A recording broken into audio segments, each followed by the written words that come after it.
আসসালামু আলাইকুম। রমজান স্পেশাল এপিসোডে আজকে আপনাদের জন্য নিয়ে এসেছি 4টি ভিন্ন স্বাদের 4 রকমের পাকোড়া।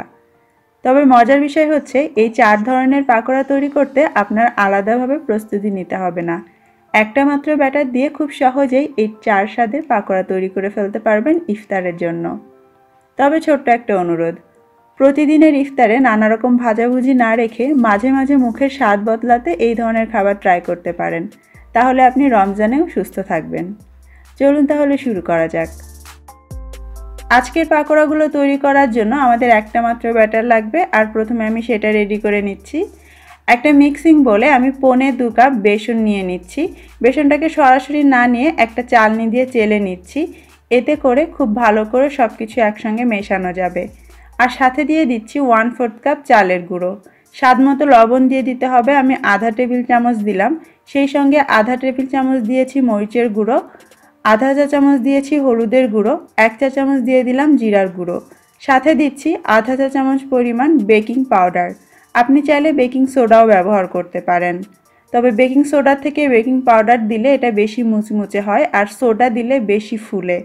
সব কিছু একসঙ্গে মিশিয়ে নেওয়ার পর এর মধ্যে আমি অল্প অল্প করে নর্মাল পানি দিব, আর ভালো করে একসঙ্গে মেখে নিব। পানির পরিমাণটা আমি বলছি না, আমি আপনাদেরকে দেখিয়ে দিব যে ঘনত্বটা কেমন হবে। একসঙ্গে ভালো করে অল্প অল্প পানি দিতে হবে, আর এইভাবে ফেটে নিতে হবে। তবে একবারে সব পানি দিবেন না, এতে করে বেশি নরম হয়ে যেতে পারে। আর তাছাড়া অল্প অল্প করে পানি দিয়ে ফেটলে বেশি সময় ধরে ফেটা হবে, যার কারণে এর ভেতরে এয়ার ক্রিয়েট হবে, আর আপনার পাকোড়াগুলো অনেক মুচমুচে হবে, সাথে অনেকটা ফুলবেও। প্রথম দিকে এরকম আঠালো করে এটাকে মাখাতে হবে, তারপরে প্রায় 2-3 মিনিট ধরে খুব ভালো করে এটাকে ফেটে নিতে হবে। এবারে আমি এর মধ্যে 1 টেবিল চামচ পরিমাণ দিয়ে দিচ্ছি কুসুম গরম তেল, সাথে 2 টেবিল চামচের মতো ধনেপাতা কুচি দিচ্ছি। এটা অপশনাল, তবে তেলটা অবশ্যই দিবেন। এতে করে পরবর্তীতে আমরা যখন ভাজবো তখন এটা অনেক ক্রিস্পি হবে, আর তেলও টানবে কম। তারপরে আবারও অল্প অল্প করে পানি এর মধ্যে দিতে থাকবো এবং একসঙ্গে খুব ভালো করে ফেটে মিশিয়ে নিব। আমাদের এই গোলাটা বেশ ভারী গোলা হবে, আপনারা একটু খেয়াল করলে বুঝতে পারবেন। এটা যখন ওপর থেকে পড়ছে সহজে এটা মিশে যাচ্ছে না, একটু পর এটা লেভেল হয়ে যাচ্ছে। আর চেক করার জন্য সবথেকে ভালো উপায় হচ্ছে একটা আঙুল এভাবে ডুবিয়ে দেখবেন, পুরোটা সুন্দরভাবে কোট হয়ে যাবে, ভেতর থেকে নখের শেপটা বোঝা যাবে না। তাহলেই বুঝবেন পারফেক্ট গোলা রেডি হয়ে গিয়েছে। আজকে 4 রকমের পাকোড়া তৈরি করার জন্য আমি 4 রকম সবজি নিয়েছি: আলু, বেগুন, পেঁয়াজ এবং মরিচ। আমি এখানে মোটা মোটা মরিচ নিয়েছি, যেগুলো ঝাল কম। আপনারা চাইলে দেশি ছোট মরিচও নিতে পারেন। প্রথমে আমি বেগুনটা কেটে দেখাচ্ছি। গোড়ার অংশটা কেটে বাদ দিচ্ছি, আর আমি বেগুনের অর্ধেকটা ব্যবহার করব। বেগুন আপনারা নানাভাবে কাটতে পারেন, গোল চাকা চাকা করেও কাটতে পারেন, আবার যদি ছোট সাইজে করতে চান তাহলে আমি যেভাবে দেখাচ্ছি এভাবেও কেটে নিতে পারেন। চাইলে এভাবে হাফ মুন করেও কেটে নিতে পারেন, আবার এই অর্ধেক কাটের মাঝখান থেকে একটা কাট দিয়ে লম্বা লম্বা করেও কেটে নিলে হবে। কাটবেন মোটামুটি পাতলা করে, খুব বেশি পাতলাও না, খুব বেশি মোটাও না। বেশি মোটা করলে সেদ্ধ হতে পারবে না ঠিক মতো, আবার বেশি পাতলা করলে খাওয়ার সময় আসলে ভালো লাগে না। আমরা আলুর পাকোড়া তৈরি করার জন্য আলু কেটে নিব। বড় সাইজের আলু হলে ভালো হয়। একটা আলু আমি ভালো করে ধুয়ে তারপরে ছিলে নিয়েছি। এখন এটাকে আমি গোল গোল চাকা চাকা করে কেটে নিচ্ছি, তবে আপনি চাইলে অন্যভাবেও কাটতে পারেন। এটাও বেগুনের মতো মোটামুটিভাবে কেটে নিচ্ছি, অর্থাৎ খুব বেশি পাতলাও করব না, আবার অনেক বেশি মোটাও করব না। দেখতে পাচ্ছেন আমার আলুগুলো কাটা হয়ে গিয়েছে। এইভাবে আমি কেটে নিয়েছি। আপনি আপনার পছন্দ মতো স্টাইলে এটা কেটে নিতে পারেন। আলুতে যেহেতু স্টার্চ থাকে, এজন্য আলু কাটার পর আরেকবার ধুয়ে নিলে ভালো হয়, এবং বেগুনও কাটার পর একবার ধুয়ে নেবেন বা কিছুক্ষণ একটু পানিতে ভিজিয়ে রাখবেন, এতে করে বেগুনের গায়ে কালচে দাগ পড়বে না।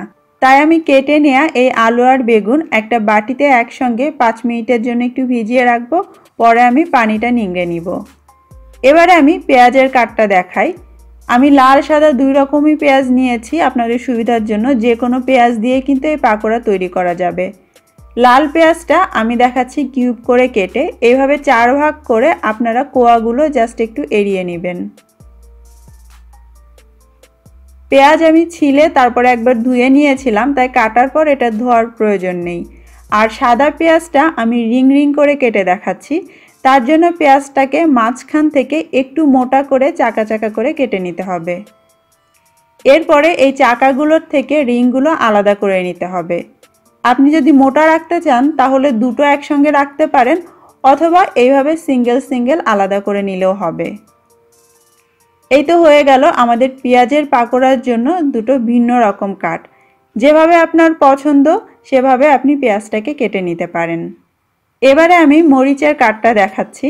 আমি এখানে যে মরিচগুলো নিয়েছি মোটা মোটা, এটাতে একদমই ঝাল থাকে না, অনেকটা ক্যাপসিকামের মতোই, আর এটাকে খুব সম্ভবত হ্যালাপেনো বলা হয়ে থাকে। আমি জাস্ট মাঝখান থেকে একটুখানি চিড়ে নিলাম, আর ভেতরের যে বিচি আর একটু আঁশ অংশ আছে সেগুলোকে আমি একটু টেনে বের করে ফেলবো। খুব বেশি আসলে থাকে না, আপনি চাইলে ওগুলোকে রাখতেও পারেন। এইবারে ভেতরের যে ফাঁকা জায়গাটা হয়েছে এটার মধ্যে আপনি চাইলে চিজ দিতে পারেন বা আপনার পছন্দ মতো যে কোনো পুর এতে দিতে পারেন। আমার কাছে একটু রান্না করা কিমা ছিল, তো সেটা আমি এর মধ্যে দিয়ে দিচ্ছি। আপনি চাইলে মজা করে আলু ভর্তা করে, মাছ ভর্তা করে বা যে কোনো কিছু আপনার পছন্দ মতো পুর এর ভেতরে দিতে পারেন। আবার কোনো কিছু ছাড়াও ভাজতে পারেন, তাতেও কিন্তু অনেক মজা লাগবে। আর যদি এই হ্যালাপেনো আপনাদের কাছে না থাকে সেক্ষেত্রে আপনারা যে কোনো মরিচ নিতে পারেন। যদি অনেক ঝাল খেতে পারেন তাহলে আমাদের দেশি মরিচ দিয়েও করতে পারেন, সেটা খেতেও খারাপ লাগবে না। আলু আর বেগুনটা 5 মিনিট ভিজিয়ে রাখার পর আমি পানিটা নিংড়ে নিয়েছি। এবার আমি এর মধ্যে কেটে রাখা পেঁয়াজগুলো দিয়ে দিলাম। তারপর এটাকে আমি সামান্য একটু লবণ আর মরিচের গুঁড়ো দিয়ে মেখে নিচ্ছি। এটা অপশনাল, আপনি চাইলে স্কিপ করতে পারেন। মাখানো হয়ে গিয়েছে। অন্যদিকে আমি মরিচগুলোর ভেতরেও পুর ভরে নিয়েছি। সব কিছু রেডি, এবার ভাজার পালা। ভাজার জন্য প্রথমে আমরা যে ব্যাটারটা গুলে রেখেছিলাম তার মধ্যে একটা একটা করে সবজি এভাবে নিব। প্রথমে আমি বেগুনটাকে কোট করে তেলের মধ্যে ছাড়ছি। আর চুলার আঁচটা থাকবে মিডিয়াম হাইতে, অনেক জোরেও আঁচ থাকবে না, আবার খুব অল্প আঁচও থাকবে না। বেশি জোরে আঁচ দিলে তাড়াতাড়ি ফুলে যাবে, ওপরে কালার চলে আসবে, কিন্তু ভেতরটা কাঁচা থেকে যেতে পারে। আবার খুব অল্প আঁচে যদি করতে যান তাহলে এর ভেতরে অনেক তেল টানবে। তাই মিডিয়াম থেকে মিডিয়াম হাই আঁচে আপনাকে ভাজতে হবে। প্রথম ব্যাচে আমি শুধু বেগুন আর আলুগুলো দিচ্ছি, অর্থাৎ বেগুনি আর আলুনি ভাজছি। এক পাশটা একটু হলে তারপর এটাকে উল্টে দিতে হবে এবং এটাকে সুন্দর সোনালি বা গোল্ডেন ব্রাউন করে আপনাকে ভেজে নিতে হবে। আমাদের আলুনি আর বেগুনিগুলো ভাজা হয়ে গিয়েছে। এবার আমি তেল থেকে এগুলোকে তুলে নিচ্ছি। সেকেন্ড ব্যাচে আমরা পেঁয়াজ আর মরিচের পাকোড়াগুলো ভাজবো।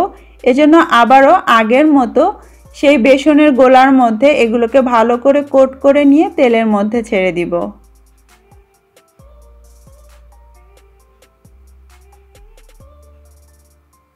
দুই রকম পেঁয়াজই আমি এর মধ্যে দিয়ে দিলাম এবং এগুলোকেও আগের মতোই মিডিয়াম হাই আঁচে উল্টে পাল্টে সুন্দর কালার হওয়া পর্যন্ত ভেজে নিয়েছি। আর প্রতি ব্যাচ পাকোড়া ভাজতে আমার প্রায় 5 মিনিটের মতো করে সময় লেগেছে। আমার মরিচনিগুলোও হয়ে গিয়েছে। এবারে আমি পেঁয়াজনিগুলোও তুলে নিচ্ছি। নামগুলো সুন্দর হয়েছে না? বেগুনি, আলুনি, মরিচনি আর পেঁয়াজনি। ব্যাস তৈরি হয়ে গেল 4টি ভিন্ন স্বাদের 4 রকমের মজার পাকোড়া। বাইরে থেকে এগুলো ক্রিস্পি হয় আর ভেতর থেকে নরম। একটা আমি ভেঙে দেখাই। শব্দটা নিশ্চয়ই শুনতে পেয়েছেন। আর ভেতরটা কিন্তু সুন্দরভাবে সেদ্ধ হয়ে যাবে আর খেতে অনেক মজার হবে। এবারে আমি আলুর একটা আপনাদেরকে ভেঙে দেখাচ্ছি। অনেকেরই হয়তো সন্দেহ ছিল যে ওরকম করে আলু কাটার পর সেদ্ধ হবে কিনা। দেখতে পাচ্ছেন সুন্দরভাবে আলুগুলো সেদ্ধ হয়ে গিয়েছে আর ভাঙার সময় শব্দটা নিশ্চয়ই আপনাদের কানে গিয়েছে। আশা করছি আমার আজকের এই 4টি ভিন্ন রকম পাকোড়ার রেসিপি আপনাদের ভালো লেগেছে। যে কোনো একদিন আপনারা বাসায় ট্রাই করতে পারেন আর সবাই মিলে উপভোগ করতে পারেন ইফতারে। সবাই ভালো থাকবেন। আজকের মতো বিদায় নিচ্ছি। আল্লাহ হাফেজ।